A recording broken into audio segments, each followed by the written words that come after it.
রবিউল আউয়াল মাসকে কেন্দ্র করে খুব মনোযোগ সহকারে শোনেন। 1 নম্বর, ঈদ কি জিনিস। 2 নম্বর, ইসলামে ঈদ বলতে কি বোঝায়। 3 নম্বর, মিলাদুন নবী মানে কি।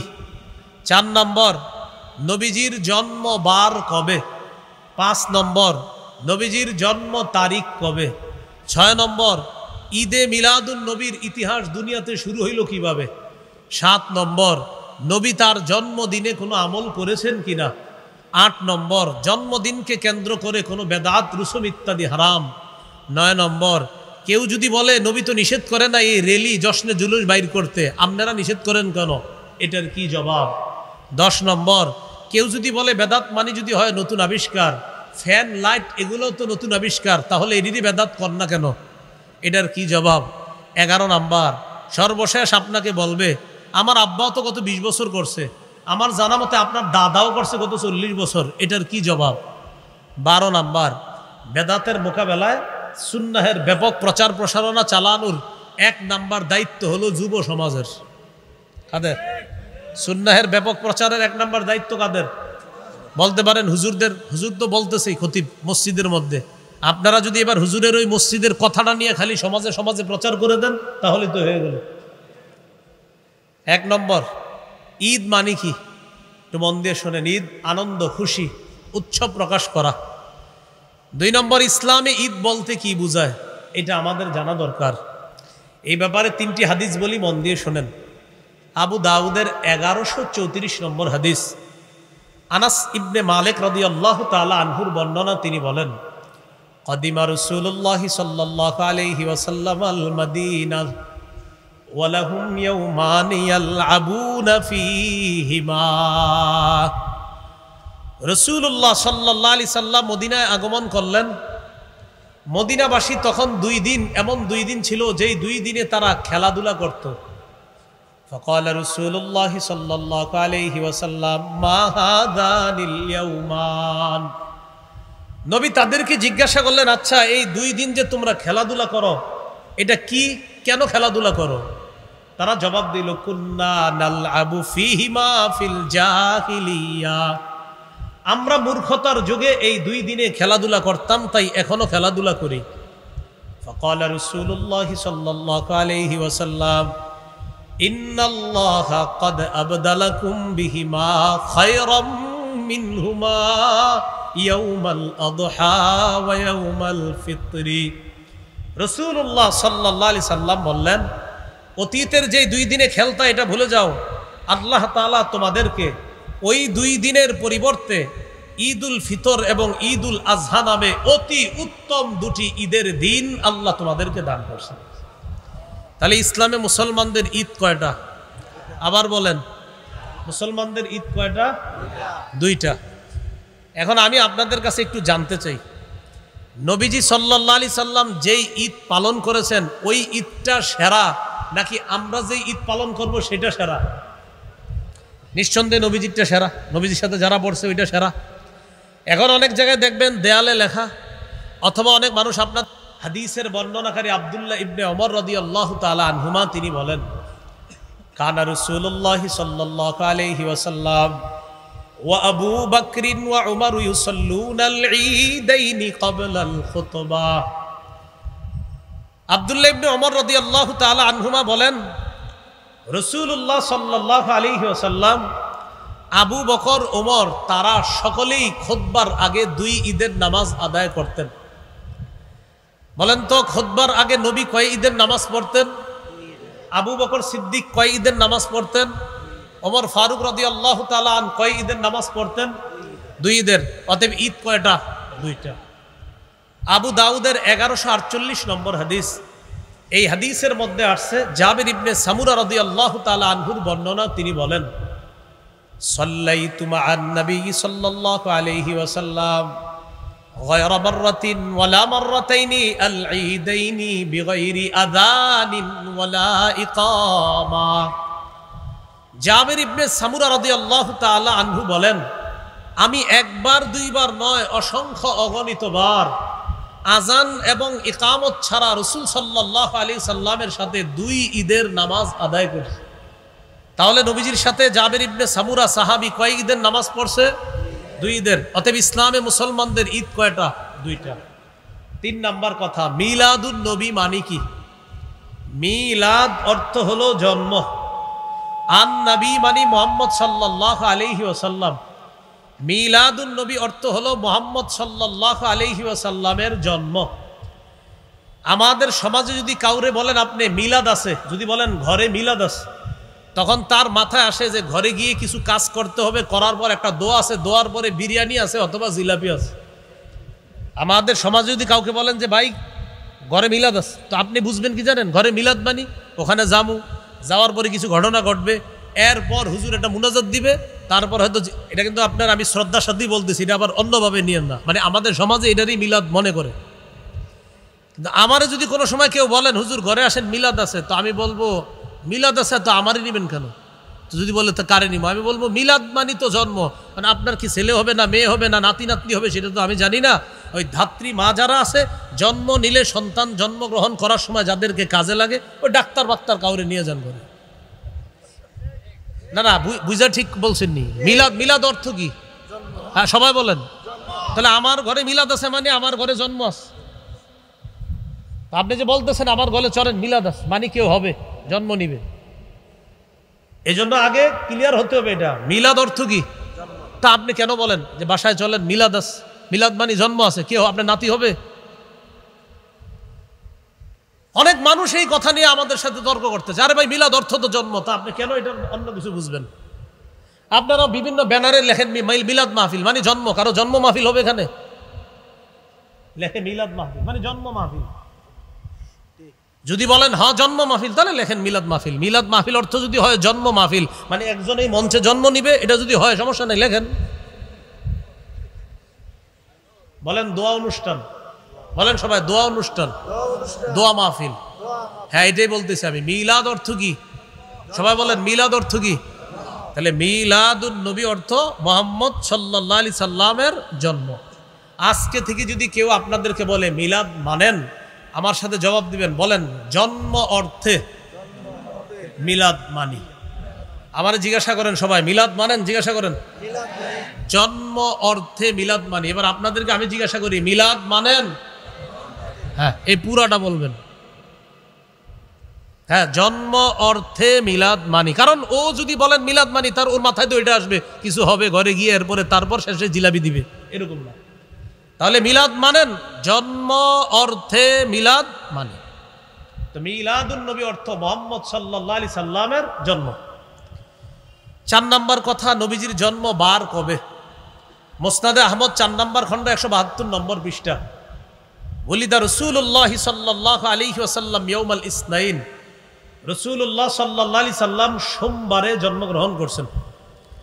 5 নাম্বার আলোচনা, নবীজির জন্ম তারিখ কবে? এটা সবাই একটু মন দিয়ে শোনেন। কেউ বলেন নবীজির জন্ম তারিখ 2 রবিউল আউয়াল, কেউ বলেন 8ই রবিউল আউয়াল, কেউ বলেন 9ই রবিউল আউয়াল, কেউ বলেছেন নবীর জন্ম 10ই রবিউল আউয়াল, কেউ বলেছেন 12ই রবিউল আউয়াল, কেউ বলেছেন 17ই রবিউল আউয়াল, কেউ বলেছেন রবিউল আউয়ালের 8 দিন বাকি থাকতে নবীর জন্ম, কেউ আবার বলেছেন রমজানের 12ই রমজান নবীর জন্ম। এটা কিন্তু নতুন শুনছি একদম আমরা। 12ই রমজান নবীজির জন্ম। একটা কথা আপনারা আমার সাথে একমত হবেন আশা করি, যে নবীজির জন্ম নিয়ে মতভেদ আছে। এই ব্যাপারে আমি আশা করি একমত হবেন। কি আছে? মতভেদ আছে। আল্লামা মুহাম্মদ ইবনে কাসির রহমতুল্লাহি আলাই আল বিদায়া ওয়ান নিহায়ার মধ্যে তিনি সবগুলো তারিখকে উনি দুর্বল প্রমাণিত করে গুরুত্ব দিয়ে তিনি 3টা তারিখ আলোচনা করেছেন। কয়টা? 2 রবিউল আউয়াল, 8ই রবিউল আউয়াল, 12ই রবিউল আউয়াল। 2 রবিউল আউয়ালের আলোচনাটা একটু মন দিয়ে শুনেন। মুহাম্মদ ইবনে সাদ তবকাতে ইবনে সাদের মধ্যে আনছে, তিনি তার উস্তাদ ওয়াকিদি থেকে বর্ণনা করেছেন, ওয়াকিদি তার উস্তাদ আবু মাশার থেকে বর্ণনা করেছেন। একটু সামনে আসেন, আমার দিকে তাকান, এই যে দিক তাকান সবাই। এই উনি হলেন আমার উস্তাদ, ওনার থেকে আমি একটা বর্ণনা করেছি, আমি ওনার ছাত্র। আবার আমি তার কাছে বর্ণনা করছি, তিনি আমার ছাত্র। তাহলে তার উস্তাদ আমি আর আমার উস্তাদ তিনি, এতটুকু বুঝছেন সবাই? এটাকে বলে সূত্র। বলেন কি বলে? তাহলে সূত্রে তিনি আমার উস্তাদ, আমি তার ছাত্র। আবার আমি তার উস্তাদ, তিনি আমার ছাত্র, হলো সূত্র। তার উস্তাদ আমি, আমার উস্তাদ তিনি, এটাকে বলা হয় সূত্র।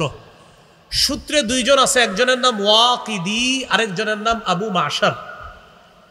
বুখারী শরীফের ব্যাখ্যা গ্রন্থের লেখক ইবনুল হাজার আসকালানী রহমতুল্লাহ আলাই তার কিতাব তাকরিবুত তাহজিবের মধ্যে তিনি আনছেন এই ওয়াকিদি, যিনি বর্ণনাকারী ওয়াকিদি, তার ব্যাপারে আনছে মাতরুকুন মাআসিআতি ইলমিহি, যে ওয়াকিদি তার অনেক এলেম আছে, এলেম থাকার পরেও তার বর্ণনা পরিত্যাজ্য, তার বর্ণনা গ্রহণ করা যায় না।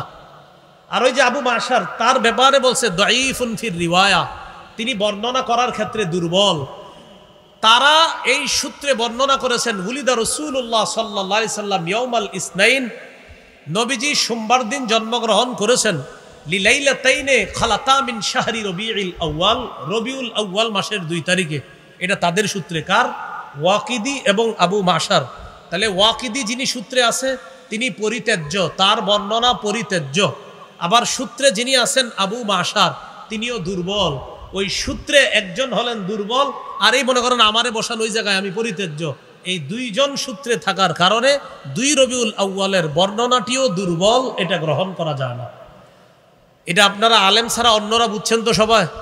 সূত্রে 2জন ব্যক্তি আছে যাদের উপরে কথা থাকার কারণে তাদের সূত্রে 2 রবিউল আউয়ালের বর্ণনাটি গ্রহণ করা যায় না, তাই 2 রবিউল আউয়াল বাদ রয়ে গেল। 8ই রবিউল আউয়াল এবং 12ই রবিউল আউয়াল। আমার সাথে একটা কথা সবাই বলেন, তাহলে মনে থাকবে। বলেন, হস্তি বাহিনী কাবায় যে বছর হামলা চালায়, ওই বছর রাসূলুল্লাহ সাল্লাল্লাহু আলাইহি সাল্লামের জন্ম। এ ব্যাপারে ঐতিহাসিকগণ প্রায় সকলেই একমত। তাহলে যে বছর রাসূলুল্লাহ সাল্লাল্লাহু আলাইহি সাল্লাম জন্মগ্রহণ করেছেন, ওই বছর কাবায় হস্তি বাহিনী হামলা চালায়, এই ব্যাপারে রাসূল সাল্লাল্লাহু আলাইহি সাল্লাম কি একমত? এই ব্যাপারে ঐতিহাসিকগণ একমত। এবার বলেন, কাবায় হামলা চালানোর 50 দিন পর রাসূলুল্লাহ সাল্লাল্লাহু আলাইহি সাল্লাম জন্মগ্রহণ করেছেন। বলেন তো, কাবায় হস্তি বাহিনী হামলার কয়দিন পর নবীর জন্ম? এবার হিসাবটা আমরা বের করে নিই। মুহররম মাসের 13 দিন বাকি থাকতে কাবার উপর হামলা হয়। তাহলে মুহররমের 13 দিন পেয়ে গেলাম। পরের মাস সফর মাস, সফরের 30 দিন নেন, মুহররমের 13 দিন 43 দিন। রবিউল আউয়াল মাস হলো সফর মাসের পরের মাস। রবিউল আউয়ালের 7 দিন যাওয়ার পর, এরপর সূর্য ডুবার সাথে সাথে হয়ে যায় 8ই রবিউল আউয়াল। তাহলে আগের 43 আর পরের 7, এ হলো 50 দিন। এর মানে কাবায় হামলা চালানোর 50 দিন নবীর জন্ম, মানে 8ই রবিউল আউয়াল আল্লাহ রাসূল দুনিয়াতে জন্মগ্রহণ করছেন। কাবায় হস্তি বাহিনী হামলা চালানোর 50 দিন পর নবীজির জন্ম। তো কাবায় হামলা চালানোর 50 দিন পর নবীর জন্ম হিসাব করলে বের হয় 8ই রবিউল আউয়াল। পৃথিবীর বিখ্যাত ওলামায়ে কেরাম, বিশুদ্ধ ওলামায়ে কেরাম, নির্ভরযোগ্য ওলামায়ে কেরামের অভিমত হলো আল্লাহ রসুলের জন্ম 8ই রবিউল আউয়াল। এই কথাটি বিশুদ্ধ। গাণিতিক হিসাবে কেউ কেউ বলেন নবীর জন্ম 9ই রবিউল আউয়াল। এজন্য মনে রাখবেন 8 অথবা 9। বলেন 8 অথবা 9, এই 2 তারিখে আল্লাহ রসুলের জন্ম। এই কথাটি বিশুদ্ধ, তবে প্রসিদ্ধ নয়।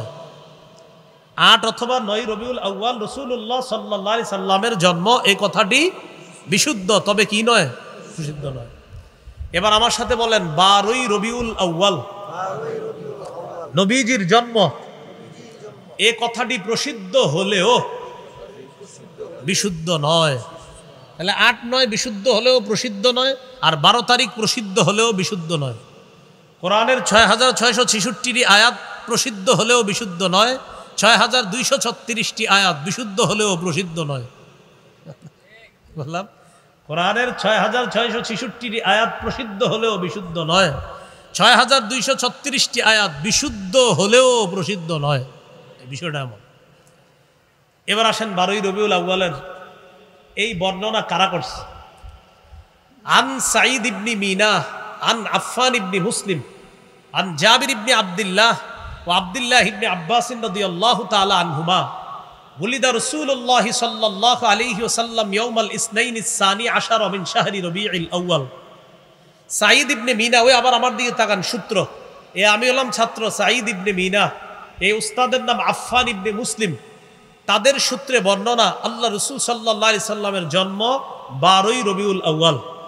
মজার ব্যাপার হলো সূত্রে যিনি ছাত্র তার নাম কি? সাঈদ। বলেন সূত্রে ছাত্রের নাম কি? উস্তাদের নাম আফফান। বলেন সূত্রে ছাত্রের নাম, উস্তাদের নাম, আবার ছাত্রের নাম, উস্তাদের নাম। কোন বর্ণনার সূত্র এটা? 12ই রবিউল আউয়াল। মজার ব্যাপার হলো সাঈদ যিনি ছাত্র তিনিও নির্ভরযোগ্য বর্ণনাকারী, আবার ওস্তাদ যিনি আফফান তিনিও নির্ভরযোগ্য বর্ণনাকারী। তাহলে প্রশ্ন এসে যায় 12ই রবিউল আউয়ালের সূত্রে সাঈদও নির্ভরযোগ্য, ওস্তাদ আফফানও নির্ভরযোগ্য হলে বর্ণনাটি কেন নির্ভরযোগ্য নয়? 12ই রবিউল আউয়ালের বর্ণনায় সাঈদ যিনি ছাত্র তিনিও নির্ভরযোগ্য, আবার ওস্তাদ আফফান তিনিও নির্ভরযোগ্য। তো প্রশ্ন এসে যায় নির্ভরযোগ্য মানুষগুলা সূত্রে থাকার পরেও বর্ণনাটি কেন নির্ভরযোগ্য নয়? আপনারা আমার দিকে তাকায় যদি বয়ানটা শোনেন সহজে বুঝবেন কেন নির্ভরযোগ্য না বর্ণনাটা। দেখেন ছাত্রের নাম কি? সাঈদের জন্ম 130 হিজরির পরে। বলেন সাঈদের জন্ম কবে? তাহলে ভাই ছাত্রের জন্ম কবে? 130 হিজরি পরে। বলেন ছাত্র সাঈদ যিনি তার জন্ম কবে? উস্তাদের নাম কি? আফফানের মৃত্যু 110 হিজরিতে। আবার মন দিয়ে শুনেন, ওস্তাদ 110 হিজরিতে মারা গেছে, ছাত্র 130 হিজরির পরে জন্ম। ওলামা হযরতরা বুঝে ফেলছেন, অন্যরা মন দিয়ে আবার শুনেন। ওস্তাদ 130 হিজরিতে মারা গেছে, ছাত্রের জন্ম 130, ওস্তাদ 110 হিজরিতে মারা গেছে, তারও প্রায় 20 বছরেরও সময় পরে ছাত্রের জন্ম। কি বোঝা গেল? তারা ছাত্র উস্তাদি না। এই সূত্রকে বলা হয় বিচ্ছিন্ন সূত্র। বলেন কি বলা হয়? তাহলে ওস্তাদ আর ছাত্র আসলে কি তারা উস্তাদ ছাত্র? এটাকে বলা হয় বিচ্ছিন্ন সূত্র, আরবিতে বলা হয় ইনকিতা, আর ইনকিতা এর সূত্রকে বলা হয় মুনকাতি। আর মুনকাতি সূত্র নির্ভরযোগ্য দলিল হিসাবে গ্রহণযোগ্য নয়।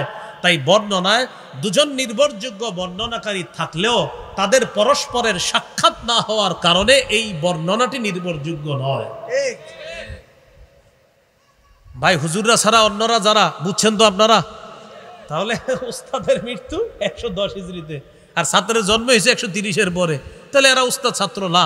মাঝখানে কোনো ঝামেলা হয়ে গেছে, এই জন্য তাদেরকে আইনা এই সূত্র বানানো হলেও এই সূত্রটি নির্ভরযোগ্য নয়, তাই এই বর্ণনা নির্ভরযোগ্য নয়। এই জন্য 12ই রবিউল আউয়ালের বর্ণনাটি এটি প্রসিদ্ধ হলেও বিশুদ্ধ নয়, যদিও অনেকে এটার ব্যাপারে মতামত দিয়েছে। এটা হলো বয়ান করলাম। এলাকায় ঝগড়া থেকে বাঁচার জন্য কি করবেন? যেমন আজকের বয়ানের পরে আগামীকাল এই বিষয়ে হয়তো দুই দলের মধ্যে ঝগড়া হইতে পারে। ঝগড়া থেকে বাঁচার জন্য যেটা করবেন এটা হলো বুদ্ধি। আমার একটু জিজ্ঞাসা করেন, বলেন নবীর জন্ম কবে? জিজ্ঞাসা করেন। এবার ঝগড়া থেকে বাঁচার জন্য উত্তর দিতেছি। দেখেন নবীজির জন্ম 8 থেকে 12ই রবিউল আউয়ালের মাঝে যে কোনো একদিন। 8 থেকে 12ই রবিউল আউয়ালের মাঝে যে কোনো একদিন, শিওর? হ্যাঁ শিওর। তাহলে এখন আর কেউ আর ঝগড়া করতে পারে না। বলবো কোন কবে, আপনি বলবেন 8 থেকে 12-র মধ্যে। 8 থেকে 12ই রবিউল আউয়ালের মাঝেই নবীজির জন্ম, এই কথা নিশ্চিত।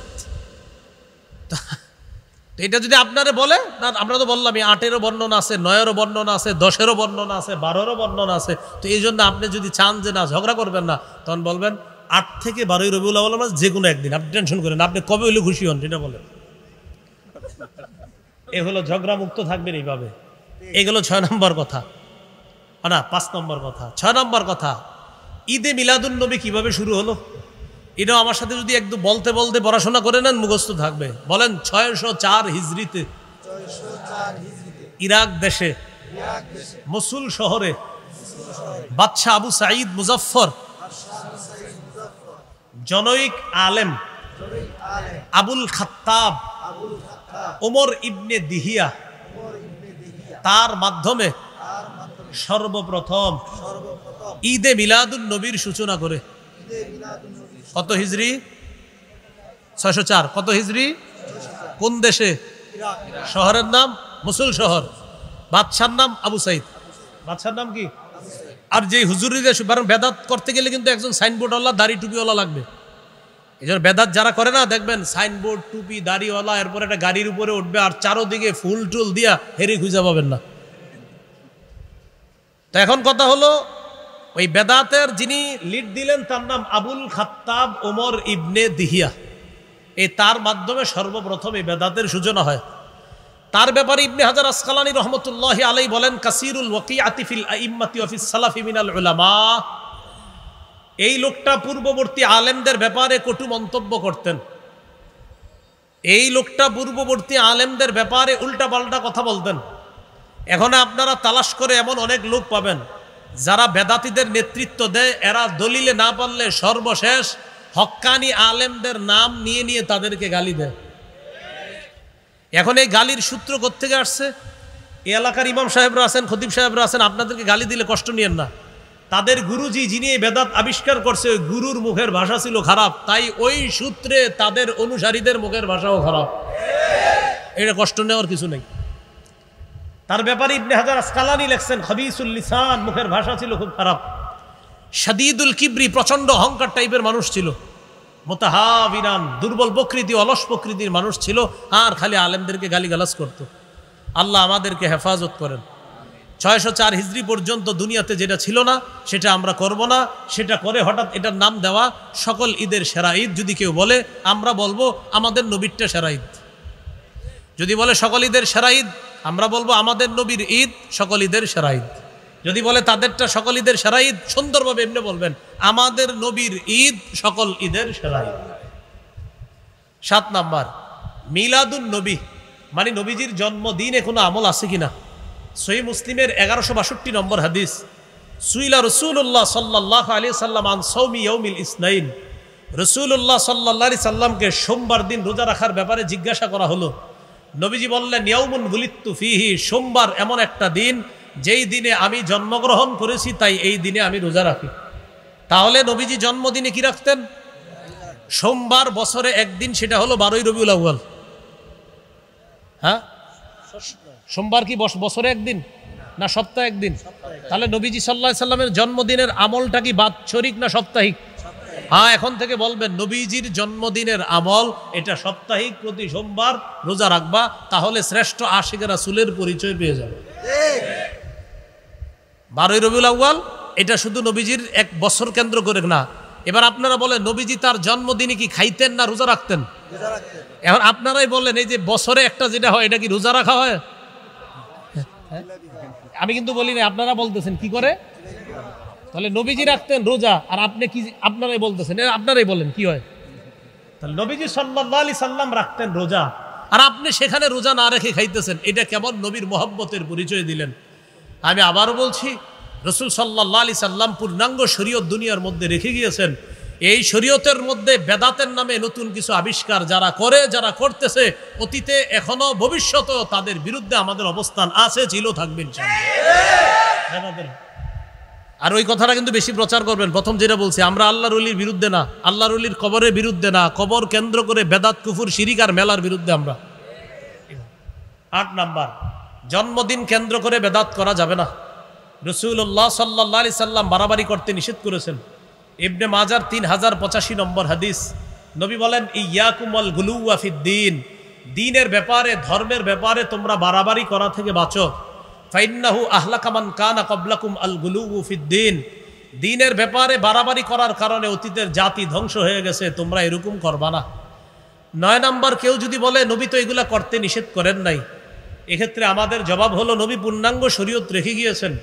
সহিহ বুখারীর 2697 নম্বর হাদিসে নবী বলেন, মান আহদাসা ফি আমরিনা হাদা মা লাইসা ফিহি ফাহুয়া রাদ্দুন, আমাদের এই পূর্ণাঙ্গ শরীয়তের মধ্যে ইবাদতের নামে সওয়াবের আশায় কেউ যদি নতুন কিছু আবিষ্কার করে, এটা বেদাত, এটা প্রত্যাখ্যান করা হবে। 10 নম্বর কথা, কেউ যদি বলে লাইট, ফ্যান এইগুলা তো নতুন আবিষ্কার, এগুলাও তো বেদাত, এটার জবাবে আমি আপনাদেরকে বলবো, প্রিয় ভাইয়ারা, আপনারা এখানে যারা আছেন, আগামী 100 বছর 50 বছর যদি বাঁচেন, লাইট ফ্যান যদি আগামী 50 বছর নাও থাকে, আপনারা কি নামাজ ছেড়ে দিবেন? তাহলে লাইট ফ্যান থাকা না থাকার সাথে আমাদের শরীয়ত পালনের কোনো সম্পর্ক না। ফ্যান লাইট না থাকলেও আমরা ইবাদত করেছি আগে, লাইট ফ্যান থাকলেও এখনো আমরা ইবাদত করতেছি। বোঝা গেল, এই নতুন আবিষ্কারগুলা থাকলেও না থাকলেও আমরা ইবাদত করব, এটার সাথে শরীয়তের কোনো সম্পর্ক নেই। এই জন্য এটা দিয়ে সেটার দলিল দেওয়া যাবে না। 11 নাম্বার, সবচেয়ে কঠিন প্রশ্ন, আপনি যখন সর্বশেষ আপনারা বলবে বেটা তোর আব্বাও তো 20 বছর এই বেদাত করছে, আবার আপনারা বলতে পারে তোমার দাদাও এত বছর করছে। এই ব্যাপারে আপনি বলবেন আল্লাহ আমার দাদাকে মাফ করেন, আল্লাহ আমার আব্বাকে মাফ করেন, ভুল ভুল আমার 14 দুগুণে 28 গোষ্ঠীও যদি ভুল করে থাকে, ভুল ভুল ভুল কিয়ামত পর্যন্ত ভুল। এটা জবাব দিয়ে দিবেন আপনি।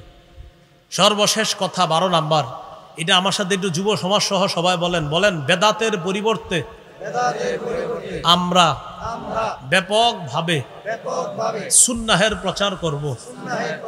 এত বেশি সুন্নাহের প্রচার করব, আমাদের সুন্নাহার প্রচারের ফলে বেদাতের যেন কবর হয়ে যায়। তাহলে বেদাতের বিপরীতে আমরা কি প্রচার করতে হবে? এই মাহফিলটা হচ্ছে যুব সমাজের উদ্যোগে শোলাকিয়ার। এই যে শোলাকিয়া মাঠে অনেকগুলা গাছ, এই গাছের মধ্যে সুবহানাল্লাহ লেখা থাকতে হবে, আলহামদুলিল্লাহ লেখা থাকতে হবে, আল্লাহু আকবার। রাস্তার পয়েন্টে পয়েন্টে থাকতে হবে, ডান পাশে হাঁটা সুন্নত। রাস্তার পয়েন্টে লিখে দিবেন যে সুবহানাল্লাহ বলা, আলহামদুলিল্লাহ বলা। এটা বলার উপকারিতা কি? যেমন ওনার সাথে আমার দেখা, আমারে বলতে পারে আচ্ছা হুজুর সুবহানাল্লাহটা কে লেখলো, কি বলছে আমারে, কি বলছে? উনি কিন্তু সুবহানাল্লাহ বলে ফেলছে, জান্নাতে কিন্তু গাছ একটা হয়ে গেছে। আবার জিজ্ঞাসা করে আচ্ছা আলহামদুলিল্লাহটা কে লেখলো, আলহামদুলিল্লাহ বলে ফেলছে। আবার বলতেছে আল্লাহু আকবার, এটা কে লেখলো? আমাদের উজানি মাদ্রাসা যাইতে দেখবেন প্রায় গাছের মধ্যে সুবহানাল্লাহ, আলহামদুলিল্লাহ, লা ইলাহা ইল্লাল্লাহ, আল্লাহু আকবার, এইভাবে প্রচার করা। মসজিদের অজুখানার মধ্যে লেখা থাকতে হবে মেসওয়াক করা সুন্নত। এগুলা লেখার কারণ কি?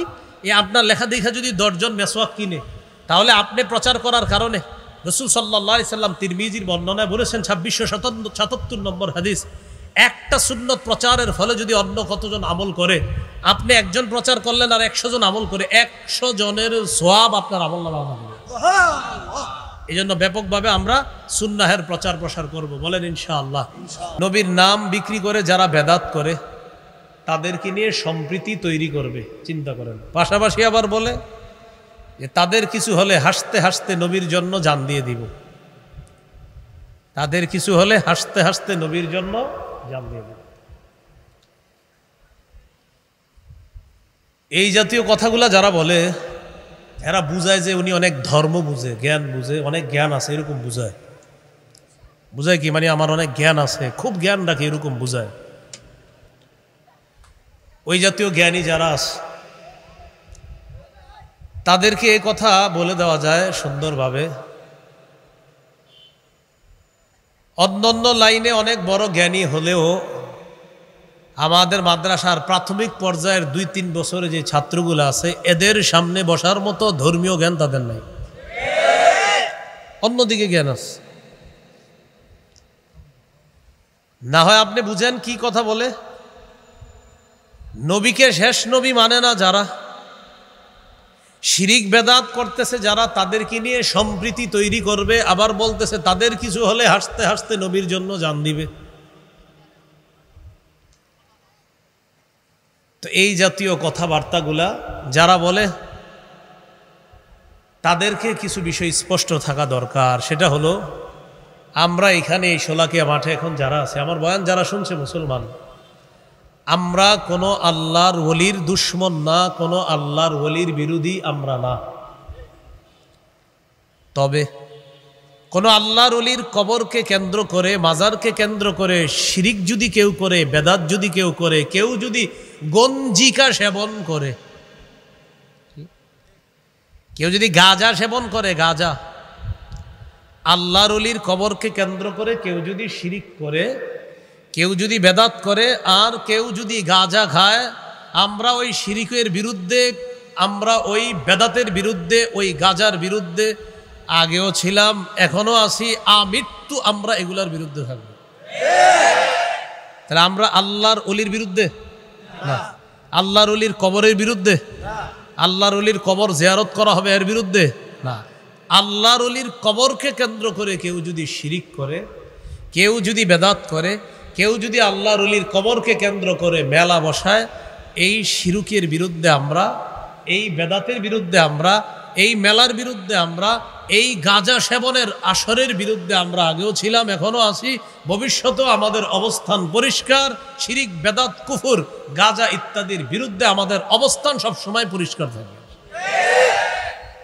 তো এই বিষয়টা না অনেকে গুলায় ফেলছে, গুলায় ফেলে আমাকে, আপনাকে, আমাদেরকেও শত্রু বানাচ্ছে। আমাদেরকে কেমন জানি বুঝাইতে চাইতেছে যে আমরা শত্রু, আমরা সম্প্রীতি চাই না, এমনটা বুঝায়। এরকম একটা ভাবসাব। সহিহ বুখারীর বর্ণনা 427 নম্বর হাদিস। এই হাদিসের বর্ণনাকারী আম্মাজান আয়েশা সিদ্দিকা রাদিয়াল্লাহু তাআলা আনহা, তিনি বলেন, নবীজির দুই বিবি উম্মে হাবিবা, উম্মে সালামা রাদিয়াল্লাহু তাআলা আনহুমা, তারা দুইজন হাবশায় একটা গির্জা দেখছে। গির্জা, ফিহা তাসাবির, গির্জার মধ্যে অনেকগুলা ছবি দেখছে। ছবি, গির্জা বলতে আমাদের মাথায় কি আসে? একটা ধর্মের এবাদত খানা, একটা ধর্মের মানুষের কি খানা? এবাদত খানা, গির্জা। তো এগুলা একটা ধর্মের মানুষের এবাদত খানা। তো এই এবাদত খানার মধ্যে দেখে কি? তাসাবির, ছবি, মূর্তি। ফাযাকারাতা লিন-নবী সাল্লাল্লাহু আলাইহি ওয়াসাল্লাম, নবীজির দুই বিবি ব্যাপারটা আল্লাহ রাসূলের কাছে জানাইলেন, হুজুর, আমরা হাবশায় একটা গির্জা দেখলাম, এবাদত খানা দেখলাম, এবাদত খানার মধ্যে দেখি কি? ছবি, মূর্তি, এগুলা দেখলাম। ফাকালা রাসূলুল্লাহ সাল্লাল্লাহু আলাইহি ওয়াসাল্লাম, ইন্না উলাইকা ইযা কানা ফীহিমুর রাজুলুস সালিহু ফামাতা বানাউ আলা কবরিহি মসজিদা। নবীজি বলেন, এরা হলো তারা, একদল মানুষ ছিল, তাদের মাঝে কোনো ভালো মানুষ যখন মারা যায়, মারা যাওয়ার পর ওই ভালো মানুষটা যেখানে কবর দেয়, কবরের উপর তারা একটা সেজদার স্থান বানাইতো। নাউজুবিল্লাহ। যেখানে কবর দিস, উপরে একটা সেজদার স্থান বানায়। ওয়াসাওয়ারু ফীহি তিলকা সুওয়ার, ওই মানুষগুলা আল্লাহর ওলি মারা যাওয়ার পর কবরের উপরে একটা সেজদার স্থান বানিয়েছে, আর ওই সেজদার স্থানের ভিতরে নিচে আল্লাহর ওলির কবর, আর উপরে ওই সেজদার যেই জায়গায় দেয় সেখানে হলো আল্লাহর ওলির মূর্তি। তাহলে নিচে আল্লাহর ওলির কবর, উপরে হলো এবাদতখানা, আর এবাদতখানার ভিতরে আল্লাহর ওলির মূর্তি, ছবি। নবীজি বললেন, উলাইকা শিরারুল খালকি ইনদাল্লাহি ইয়াউমাল কিয়ামাহ, এরা হলো কিয়ামতের ময়দানে সবচেয়ে নিকৃষ্ট জাতি হবে, কিয়ামতের ময়দানে সবচেয়ে নিকৃষ্ট জীব হবে তারা, যারা আল্লাহর ওলিদের কবরের উপরে সেজদার স্থান বানায়, আবার যদি এটার মধ্যে মূর্তি বসায়, তারা হবে সবচেয়ে নিকৃষ্ট জাতি। এজন্য মূর্তি ইত্যাদি এগুলা ইসলাম সমর্থন করে না। আমাদের ইবনে শাইখুল হাদিস, উনি মাত্র একটা মূর্তি ভাঙতে চেয়েছিলেন, আল্লাহর কি কুদরত, 90 ভাগ মূর্তি এখন আল্লাহ ভেঙে দিছে। উনি মাত্র কয়টার ব্যাপারে বলছিল? একটার ব্যাপারে বলাতে বেচারারে 3 বছর রাখছে ভিতরে। তো আল্লাহর কি কুদরত, এই জন্য অহংকার না করা। আল্লাহর কি কুদরত দেখেন, উনি মাত্র দাবি করছে কয়টা? একটা। এখন আল্লাহ তাআলা এত খুশি করে দিছে মুসলমানদেরকে যে উনি দাবি করছে একটা, শুনলা না কথাটা, যাও এখন 90 ভাগ শেষ, 10 ভাগও থাকবে না ইনশাআল্লাহ। তো রাসূলুল্লাহ সাল্লাল্লাহু আলাইহি ওয়াসাল্লাম বলে দিলেন, নিচে আল্লাহর ওলির কবর, উপরে আল্লাহর ওলির ওই কবরের উপরে সেজদার স্থান বানায়, আর ভিতরে আপনার মূর্তি বসায় দেয়। এরা সৃষ্টির সবচেয়ে নিকৃষ্ট জাতি। বলি নাউজুবিল্লাহ।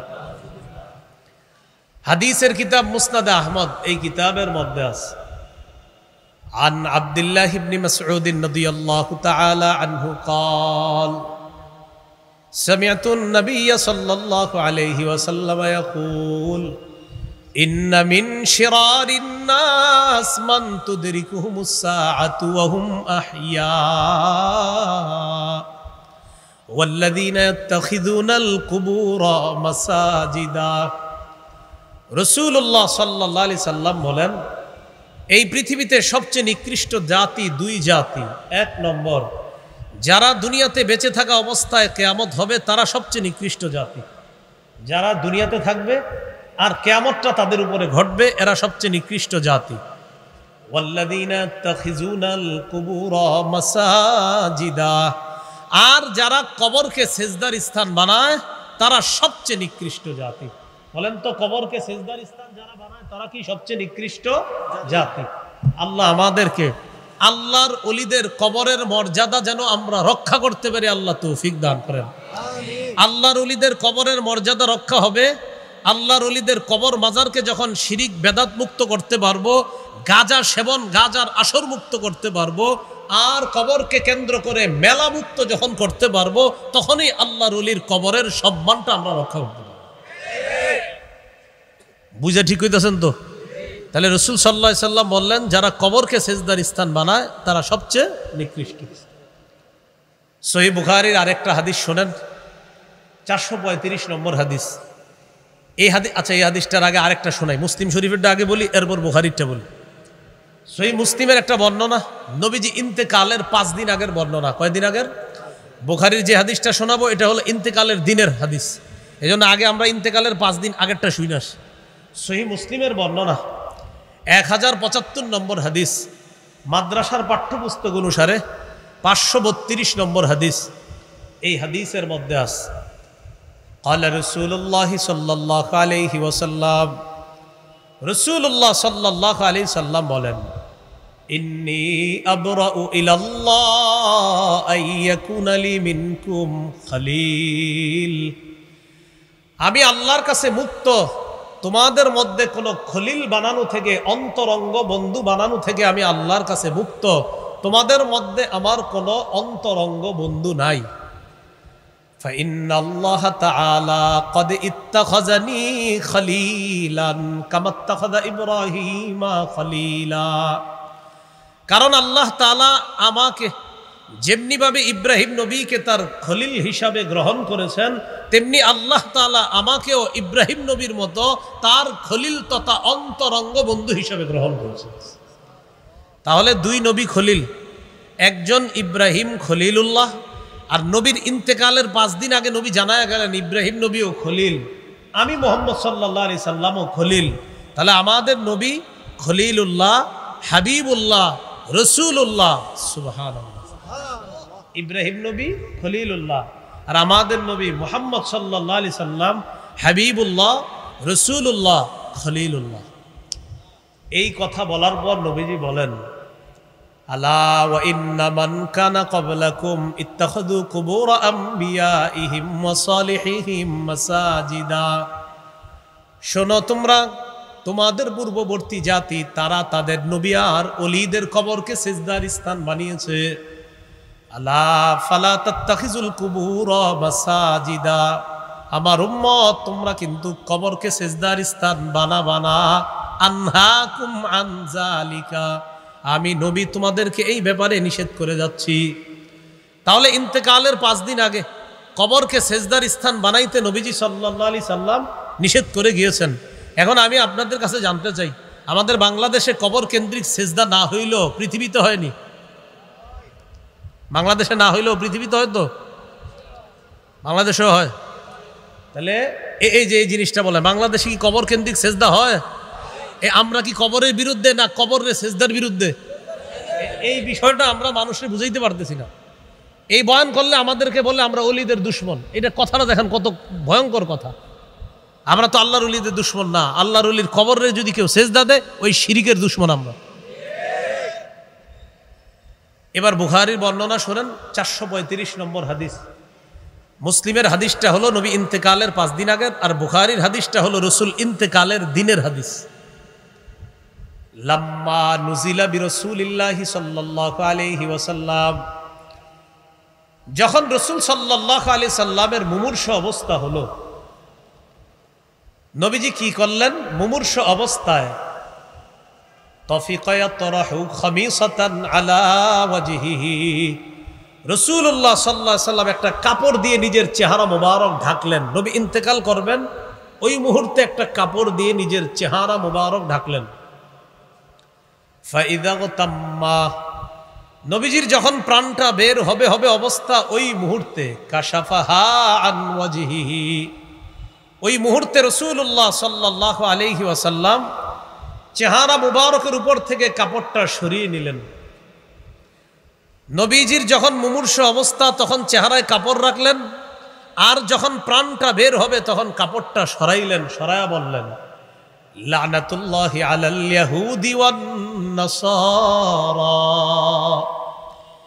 ইহুদিদের উপর আল্লাহর অভিশাপ, খ্রিস্টানদের উপর আল্লাহর অভিশাপ।